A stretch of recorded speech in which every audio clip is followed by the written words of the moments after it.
Hello everyone, we're going to be looking at Equifactor troubleshooting in the TapRooT app. Angie Comer has already done a fantastic walkthrough of the full TapRooT app. Today we're just going to be looking at Equifactor. So let us go take a look. You're going to log in using your standard username and password that you use for your company software, and choose any investigation you like already built.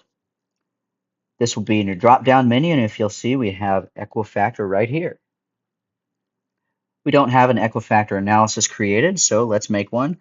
Maybe we had a mechanical seal fail on a centrifugal pump. We'll just name it pump.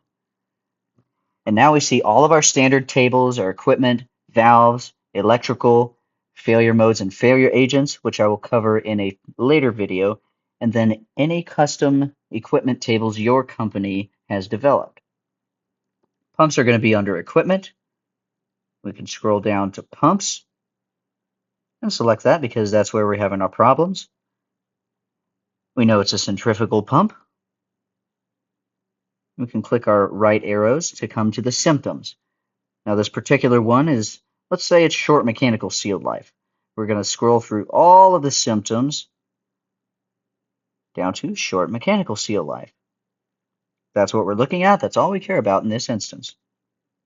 So now we're going to come and step by step systematically eliminate all possible causes that we don't care about. What's left is going to be the only things we don't know, that is our troubleshooting list. So you can step through all of these that either do or do not apply to your system, and whatever is left, you're going to add to your drop zone. Maybe we didn't install it properly. We leave those as possible causes. We already checked the alignment, so we can get rid of that. You step through the rest of the list,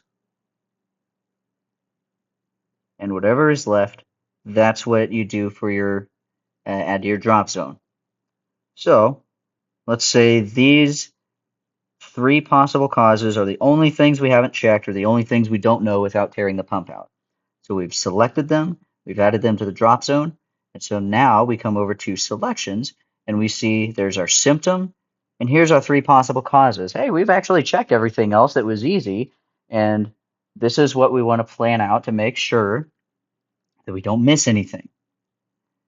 So now you've added all those shapes to your drop zones as dotted line conditions, meaning that's the evidence we need to go gather. And so the only thing left is to go troubleshoot. Now, if you're adding this to your snap chart, you'll come back and sync and check in your investigation. Sync and check in. That's the URL it will go to. That's your company URL in your case. And there we go. The next time you log in on your computer, those three shapes will be in your drop zone. All of the data will be entered into the TapRooT system that you just developed, and now you're good to go.